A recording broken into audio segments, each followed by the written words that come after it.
No, I've been here a lot. I've been skiing a lot. I've done 4 movies here. In and around, and I think it's a beautiful, I mean, it's just an extraordinary place. This is an extraordinary talk. I mean, this is just, this is the, I'll tell you, this is, I was talking to some people, this is starting to get right up there with San Diego. So this is, I don't mean it's any less, it's actually a little more controlled. San Diego, you've been to San Diego. Yeah, that gets a little nuts. It's like, it's now, you can't walk around. It's too much, you know? It's too much. It's too much. This is just right. Yeah, look at you guys. This is just so cool. Thank you. This is just so cool. Yeah, I love it here. I've been here quite a bit. Well, we're sure glad that you're here with us today. Oh, I'm so happy. Are you guys excited? I have a question. Now, who's seen every single episode? So I have to ask up front. There's a beautiful woman in the front row. Stand up. Who is this woman? You remember the episode? Well, that's my wife, Amanda. And she's been on The Flash, new and old, as you know, but she also, who remembers the episode where I go on a hot date? That's her. It's funny when you film a scene with your wife, you know, and you're like, we've been married for 30 years now.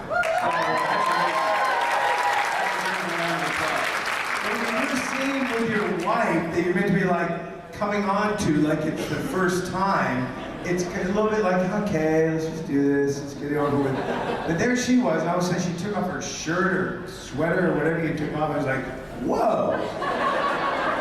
Whoa. This is no longer my life. This is just another single actress up here in Vancouver who I get to sleep with. Great.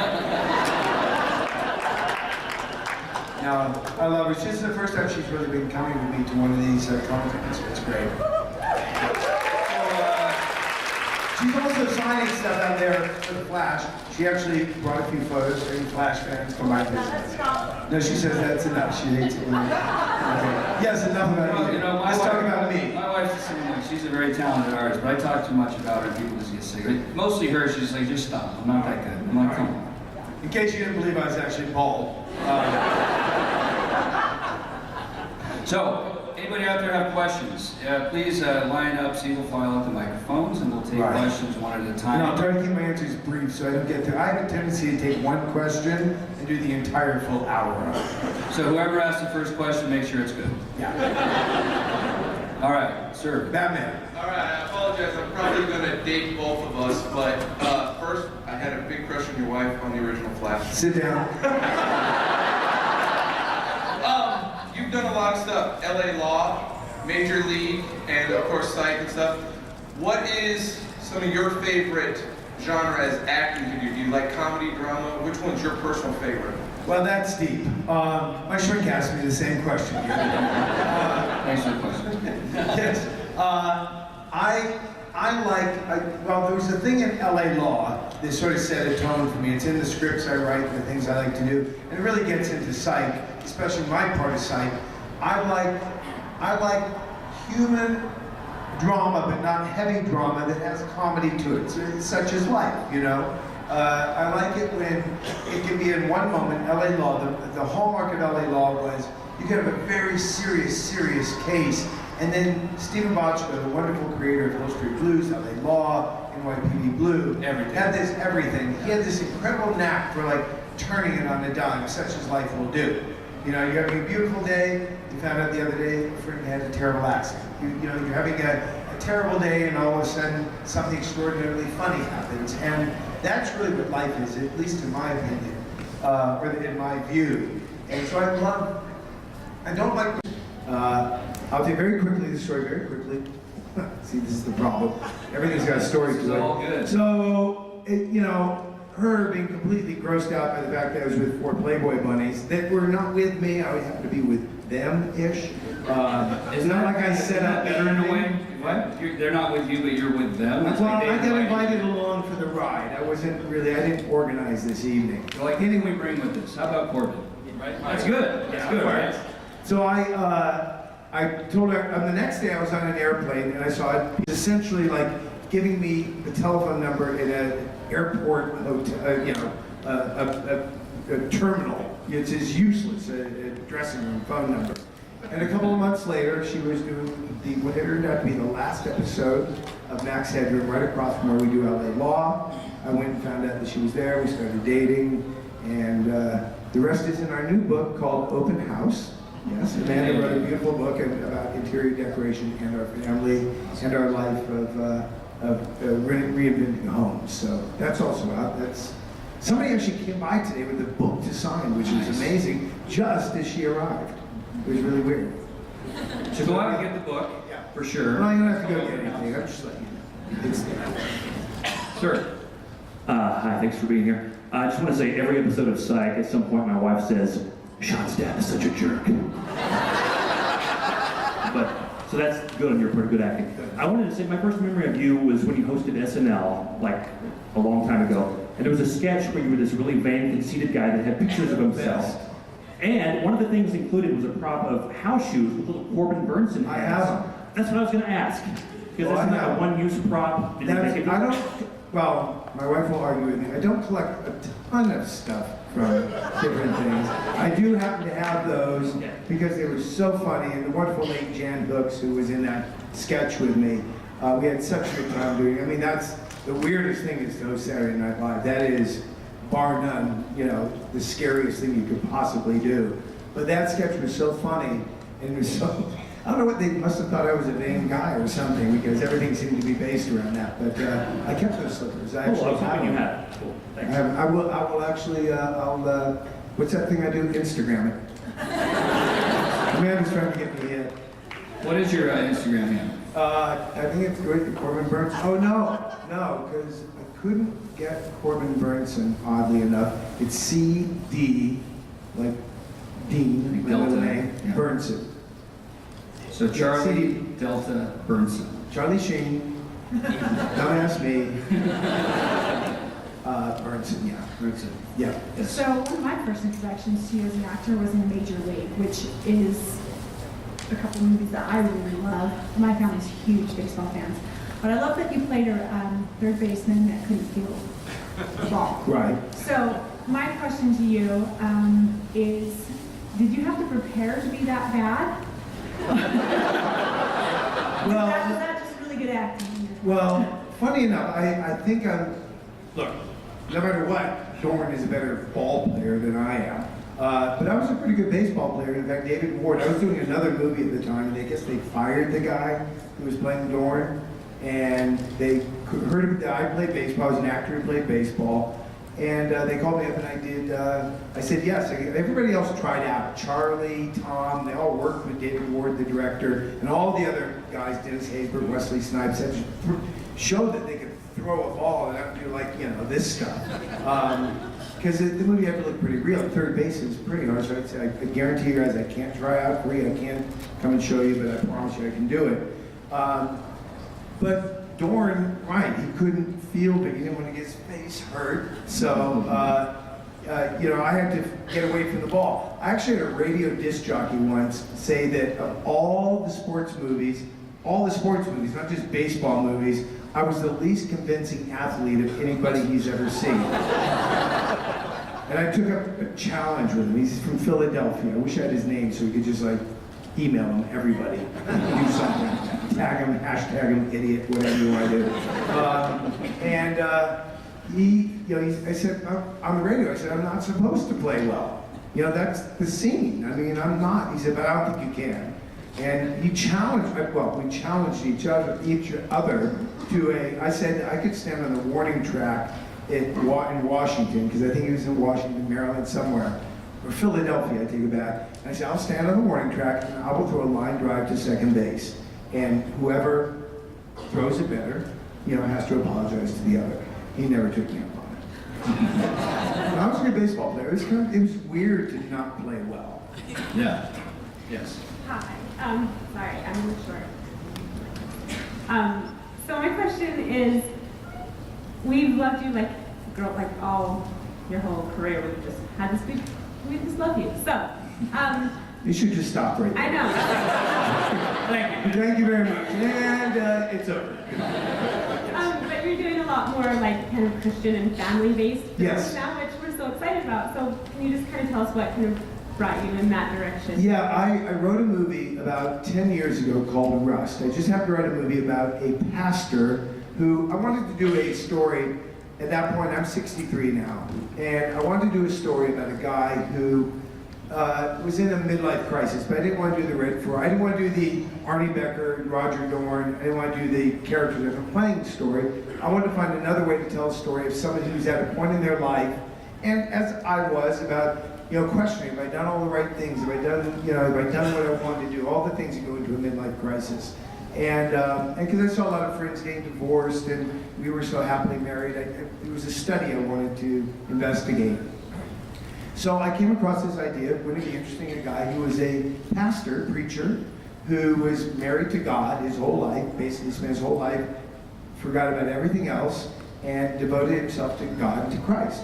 And at some point in his life, where my character was, he wakes up one morning and says, look, you're not talking to me, I'm not talking to you, the world is upside down, so unless you talk to me, unless I can hear you, I'm got to walk away from this relationship. And I thought it was an interesting place to go. So anyway, I wrote the script, and I get a call. I was shooting up in Canada, like 500 miles above Fargo, in the middle of nowhere, a town of 1,100 people who funded the movie. Everybody in that movie was real, from the town. I cast with non-actors, and I got a call from Sony Pictures, and they said, oh, Corbin Bernsen, we read about what you're doing in Hollywood Reporter, and we didn't know you were a Christian filmmaker. Sure I am. And I thought, Sony Pictures, they just released this movie, Fireproof, that made like $50 gazillion on Kirk Cameron movie. I never had seen it, but I heard it made a lot of money. So I thought, wow, I'm in the Christian genre. Long story short, I started writing to that a bit and exploring it, re-exploring my faith. I was raised with faith. And like so many people, I think, not lost my way, but I didn't exercise that muscle through my life. I've been very blessed to be married for 30 years to my wife. We have 4 beautiful children, 4 wonderful boys. I'm very blessed, and I just, in this world that, I don't want to get too heavy here, but in this world that's a little bit upside down, one of the ingredients I feel is missing, and I don't always portray it in my work. My work and my life are really separated. My work sometimes allows me to live my life. I just think there's an element of faith in this world that we pick up every day and read the newspaper, and North Korea is going to do this, and our guy's going to do that, and economy and collapsing, and hurricanes and earthquakes, that if you don't have some sort of faith in something, maybe God, then it can be a little frightening, because you have to have some faith in the world that things are good. It's how I've gotten through a wonderful 30 years, because anybody who's been together for a while, there's ups and downs, but your faith, your love, your dedication, your devotion, and your belief, using that word belief, that there's purpose to all things, really, I thought was very human to explore. And I subsequently have explored it in 8 subsequent movies. I've moved a little out of the faith genre because I found myself getting pigeonholed into Christian, and I wanted to make sure that wasn't really what I meant. I mean, there's wonderful people of all faiths, and faith can extend into nature, into other things. I want to make sure it was inclusive of all people and this thing that I felt. And so my movies moved into more family because, again, being married for 30 years with 4 wonderful boys, family to me is the cornerstone of everything. I mean, it's so funny, it's the opposite of everything I seem to do. Roger Dorn, Arnie Becker, although, isn't it the humanity in Henry Spencer?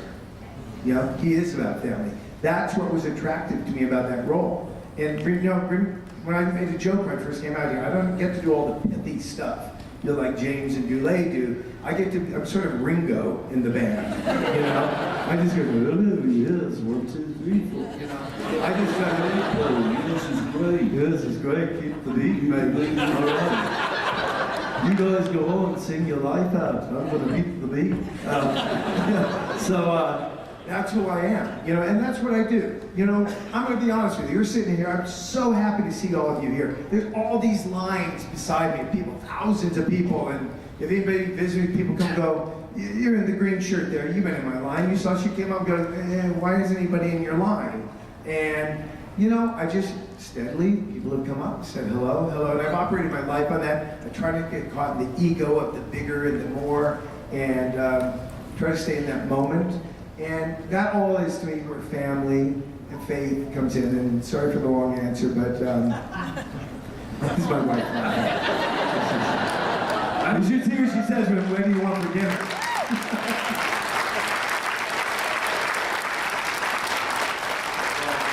I actually really like that answer because I think it's one of those things that takes quite a bit of courage to actually say. Oh, thank you. You know, in the entertainment world, Christmas movies around. Right. And you know, in the entertainment world, it's becoming a little bit of a bigger thing. But the funny thing is, you know, the big studios they talk about faith, but they don't have any. Right. Well, they do it. They kind of do it in this big sort of way, Hollywood way. And I just wrote a movie that hopefully you'll all remember the name of, Life with Dog. It was a very special movie. I just wrote it and directed it. We're editing it right now. Life with Dog. Yes, God backwards. And it'll be out in the beginning of next year. You remember it. It's sort of a newer entrance into this thing I've been talking about. But yeah, I'm not ashamed of it. I love faith. I love my faith. I love God. I love nature. I love people. A round of applause, actually.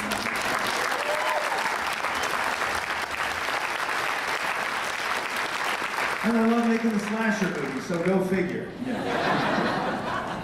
Hi. Hi. I'm actually a new Psych fan, and I'm loving everything that I'm watching right now. It's great. And I love the scenes with you and Sean. Just they crack me up every single time. So as the seasons went on, were you guys actually tended to improvise a lot, like due to James's personality, or was a lot of it just still scripted? Well, again, I was Ringo in the band, so I kind of stuck to the script. I let those guys go off and riff. You know, when you're keeping a beat as the drummer, as it were, which is really how I viewed myself. Those guys get to go off. As we went on, in general, yes, as you probably heard from James and Dulé, things started to rip. All that name calling, whatever he calls Gus, I think it was in a script once, then it just became a thing where it was like rolling off and, you know, excuse me, but we started going off of it. I will tell you, every time I try to do it, I feel like an idiot. I am like one of these guys who's like, just give me the words, I'm gonna say the words, do my job, keep the beat, and I let them do it. But there's a lot of improvising that comes up.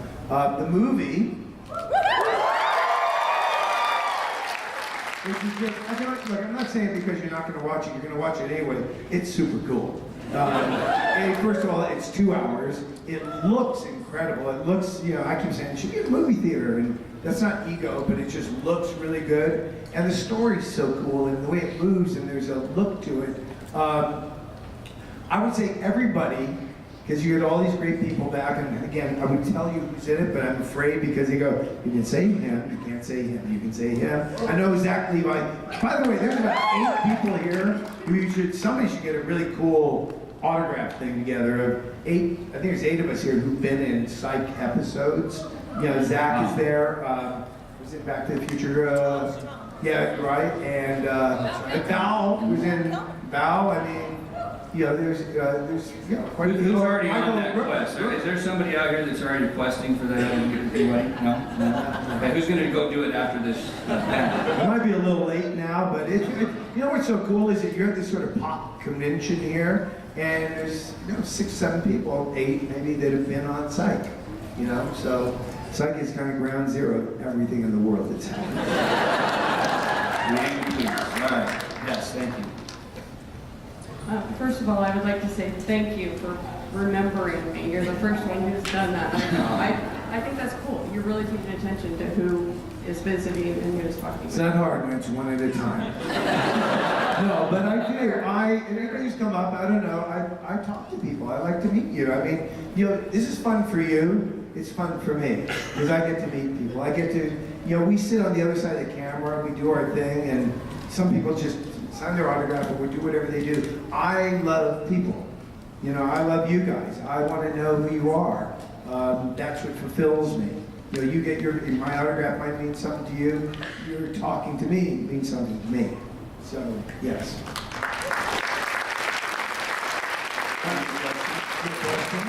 Yes, you may have already answered it kind of offhandedly, but I was wondering, as Henry, you were always kind of Sean, you know, like you said, you know, reining the guys in. Did you ever feel that you were doing that off camera? Well, with Sean or with my 4 boys? With Sean. With Sean. No, With James no. and Dulé, did you ever feel like you had to No, I'll tell you something, again, I like giving you inside stuff here that's just, you don't hear about. So when I came onto the show, at the beginning, right, I was kind of, Dulé had done Western, I had done LA Law, Major League, I was kind of the star. And my ego, back when I was 50, was I'm the star. Well, very quickly you find out, no, these 2 guys are the star of the show. And it took me like, okay, we're gonna do photo sessions, James Dulé, and we'll do the casting. You sure you don't want me in that picture with James and Dulé? I mean, you know, I'm the star. I'm the guy who, you know, and I had to quickly readjust to something I've had to readjust to in my career, which is wonderful and fine and natural, is that, you know, I'm a 63-year-old guy. You know, these lines right here for 32-year-old hot hunks, guys I was during LA Law, and, you know, hot women. I mean, that's where it's at. So I have to learn to lay back, and within that, I pay the respect to James and Dulé of saying, it's your thing, man, you run it. I'm not going to ever correct anybody. The only time I've ever felt an urge to correct any actor on the set is when they immediately say cut and they start texting and go into the black mirror, you know, and I really have a hard time with actors who don't come prepared, and when they're done, they just kind of like shut it off and go right back to this other world and stop communication, or they arrive late on set. Those kinds of things really piss me off.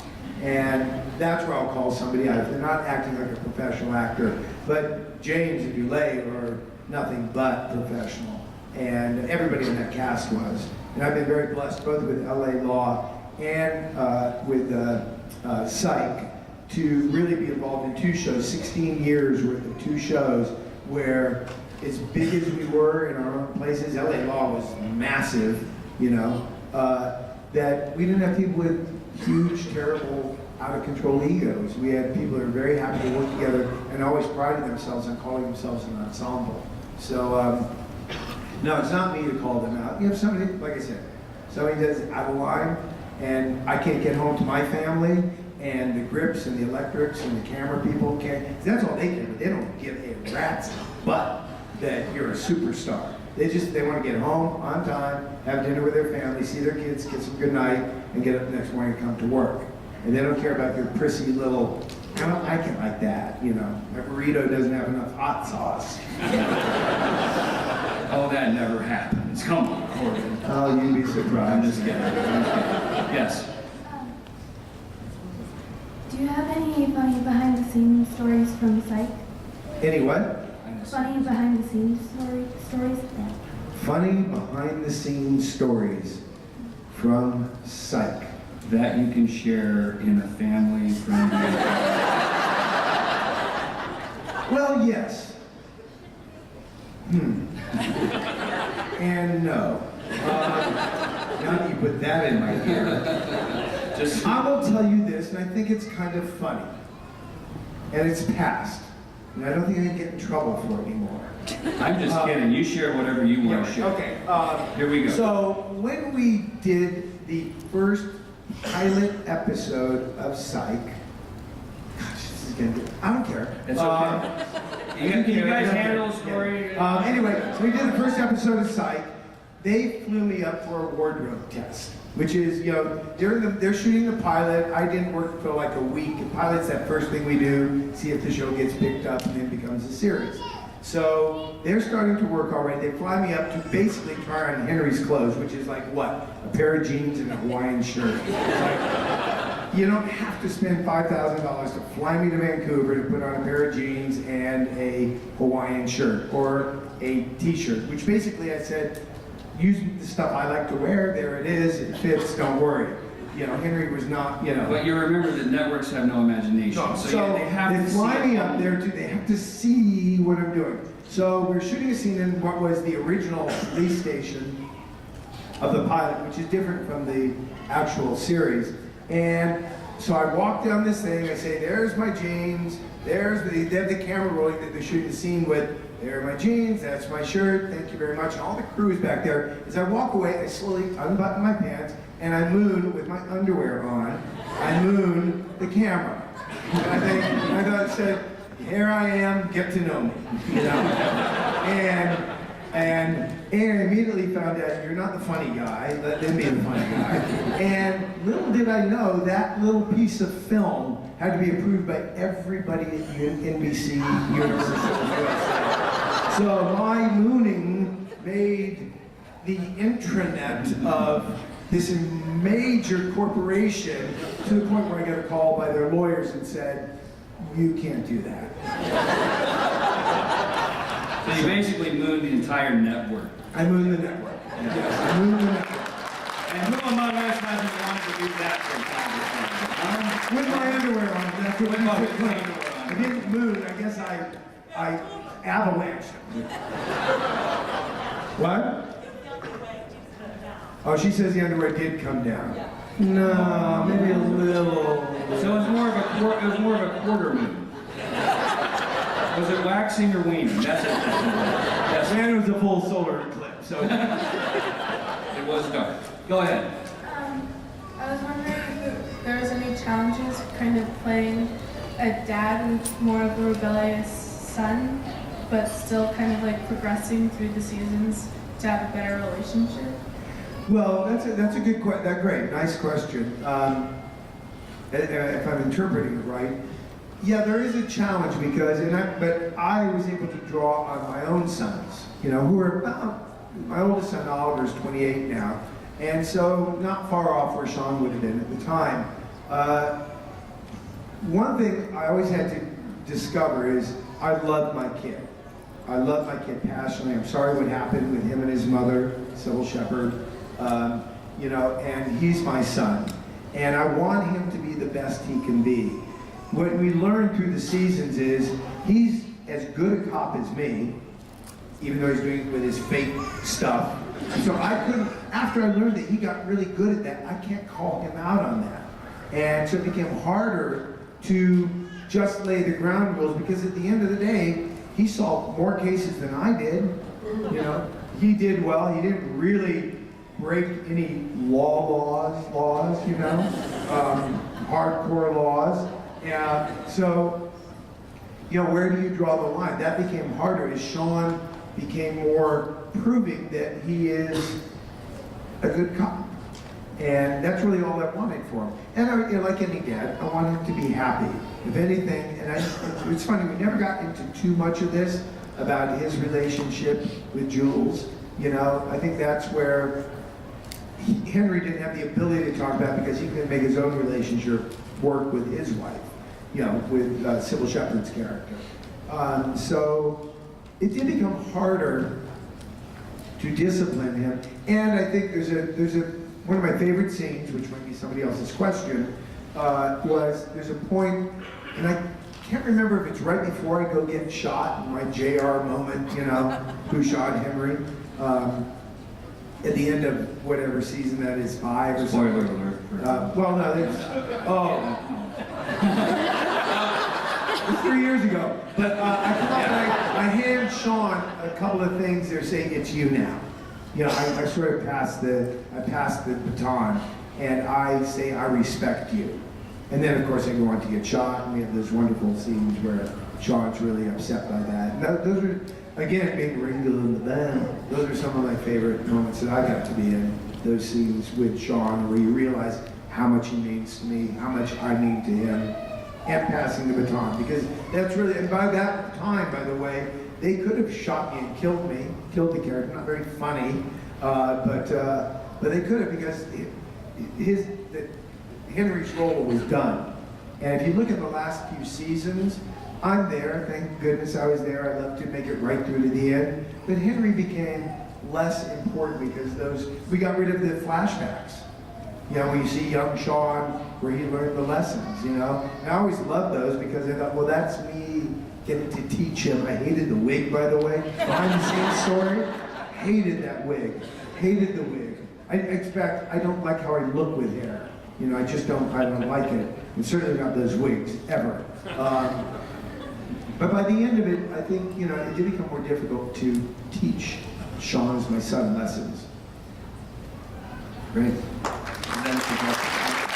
not really an applause moment, but I'll take it. Yes, sir. What's up? Bring it right on down. What has been the hardest thing you've ever done, mentally or physically, in psych? Are you British? Because that's such a It's like a quarter moon. hardest mentally or physically in psych. Hardest mentally or physically. Well, I'll tell you, I don't know if I can think of one specific thing. You know, even when Jeffrey Tambor, the wonderful Jeffrey Tambor, was in that episode, No Country for Two Old Men, which is one of my favorite episodes. Jeffrey's an old buddy. Also on Max Headroom with Amanda, so we have a nice full circle there. Not Max, yes, Max Headroom. And, but mentally, the hardest part for a TV series, we did 8 episodes, 136, whatever episodes, look it up, I forget the number. To come back every day and bring your game, you know, bring that game every day. Not get carried away and, ooh, the show's a big hit, or I'm making money, oh, I'm a big superstar, any of that stuff. But to come in and just do the work. You know, for me, I alluded to that a moment ago. Do the work. You know, for me, I'm just an actor. You know, I come and I do the work. And that's what it's all about. I'm starting a movie next week, I won't say the name, but they've not delivered me the material of that shooting on Monday, and I'm really furious about that right now. You can see how furious I am. I just emailed and said, how do you expect me to be good? I don't have to work. I don't know what we're doing on Monday. I'm shooting a movie in Seattle. Wonderful little family movie, actually. Nice. And, you know, I don't have the material and I'm not ready, so I like to be ready. I like to be ready. Life to me is like bowling. You set up the pins, you get 2 balls, and you get 10 tries to knock the crap out of them. And if those pins keep coming down, the ball comes up that thing, and you put it in your hand, you may get a strike, you may get a gutter ball. You know, that's life. But at least I have the opportunity to do the best I can do. And I like to organize things in that way. So really keeping in check all the other stuff that goes into when you're on a big show with fame and all this other nonsense, you know, keeping in check that you just want to bring the 10 pins down, get the 2 balls up, make sure your fingers don't get too fat to fit in the ball, and then bowl. You always want to throw the ball. If the ball is in your hand, You just want to throw the ball. You want to throw the ball. If it's a gutter, it'll be a gutter. You know, that's life. That's the big, if I could say any lesson to anybody at your age, young people, you know, to get you through tough times, you're going to throw gutter balls, and then you're going to throw strikes, and you throw gutter balls, and usually most people get 5 pins down, you know, and every now and then you get splits, and you got to pick one, and you just got to stay true to the game. My mother, anybody a Young Wrestlers fan? My mother, yes. Jean Cooper, who played Catherine Chancellor for 45 years on that show, God rest her.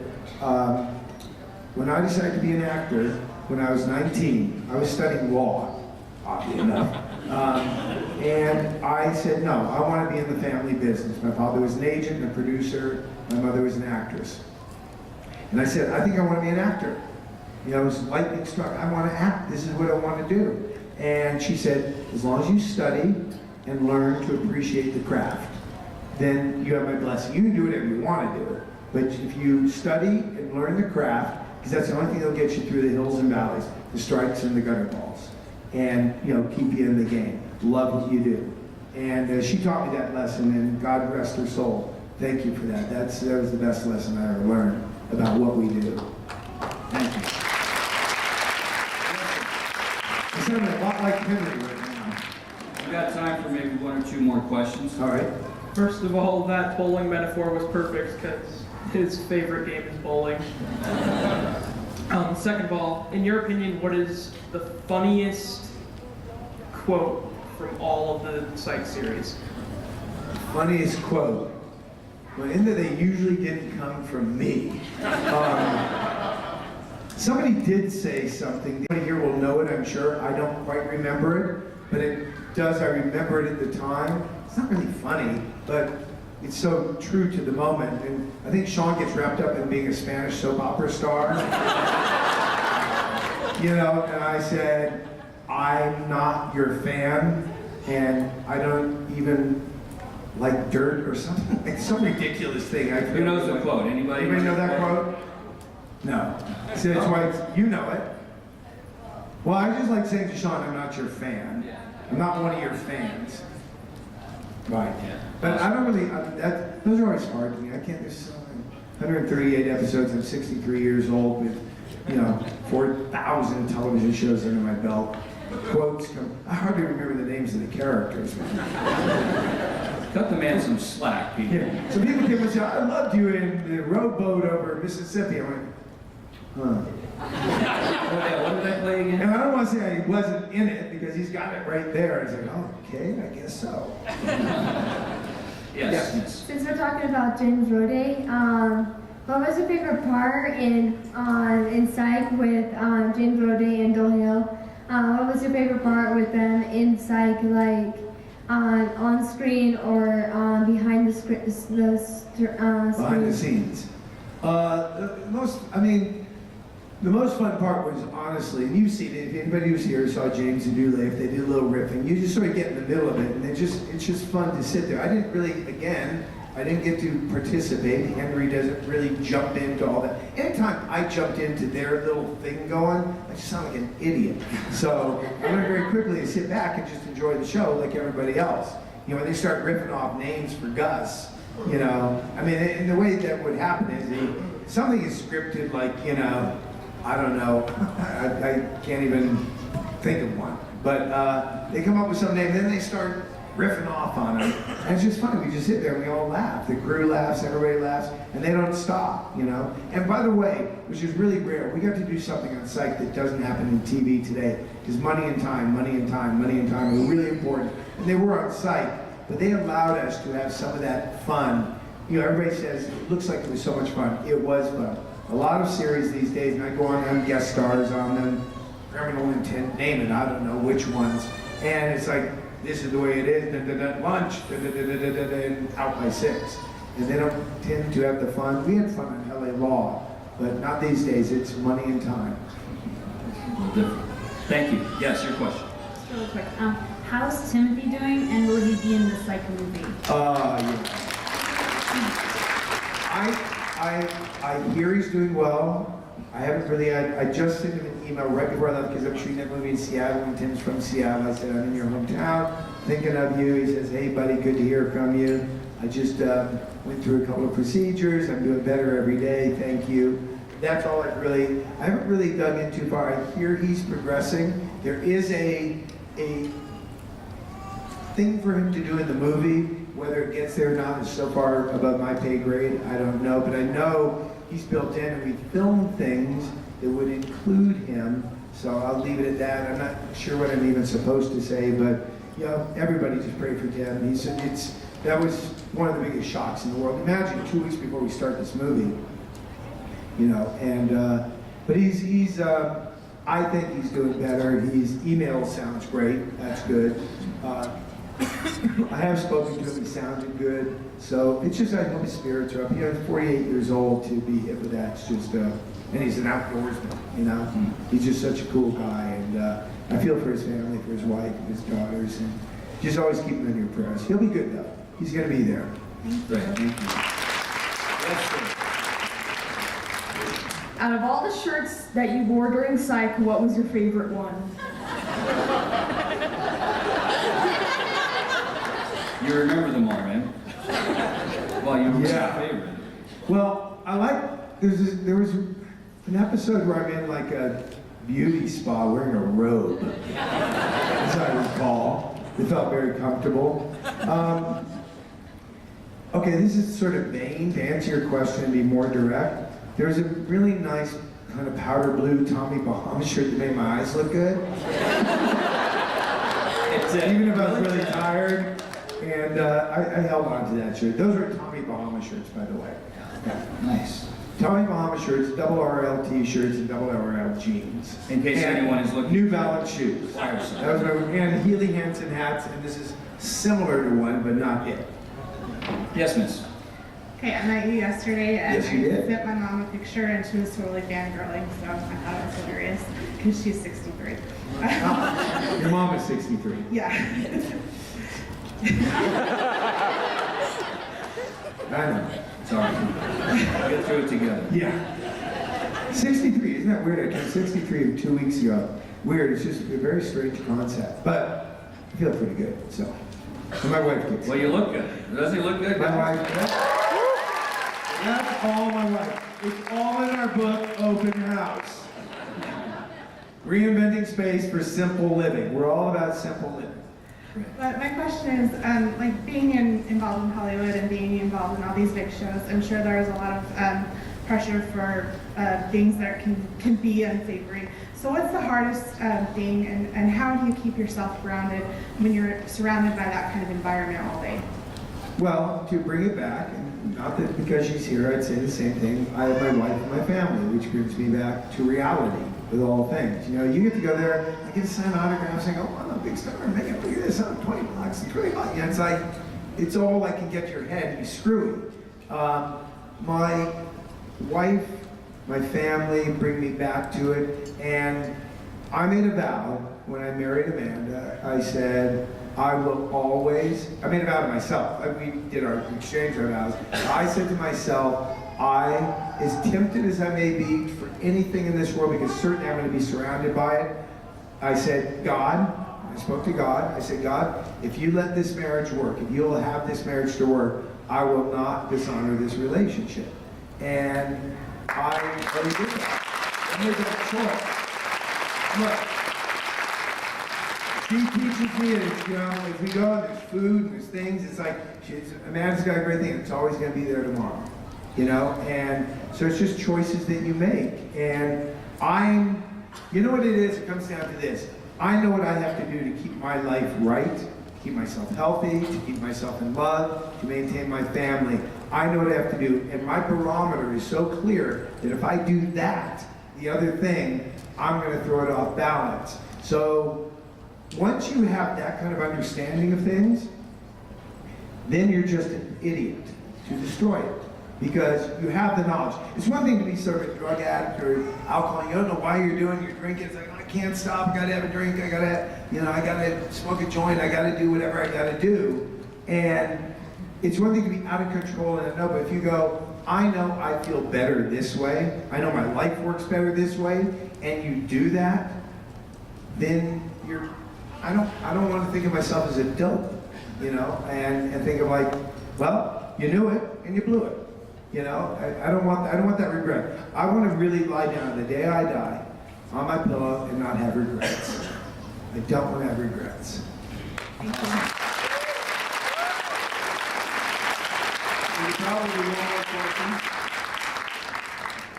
Someone out there has a burning question? Are your kids in the business? God, that was weird. You asked a question, but you stood up. But did you say that? Yeah, he's a ventriloquist. Okay, that was his ventriloquist. I'll answer that question.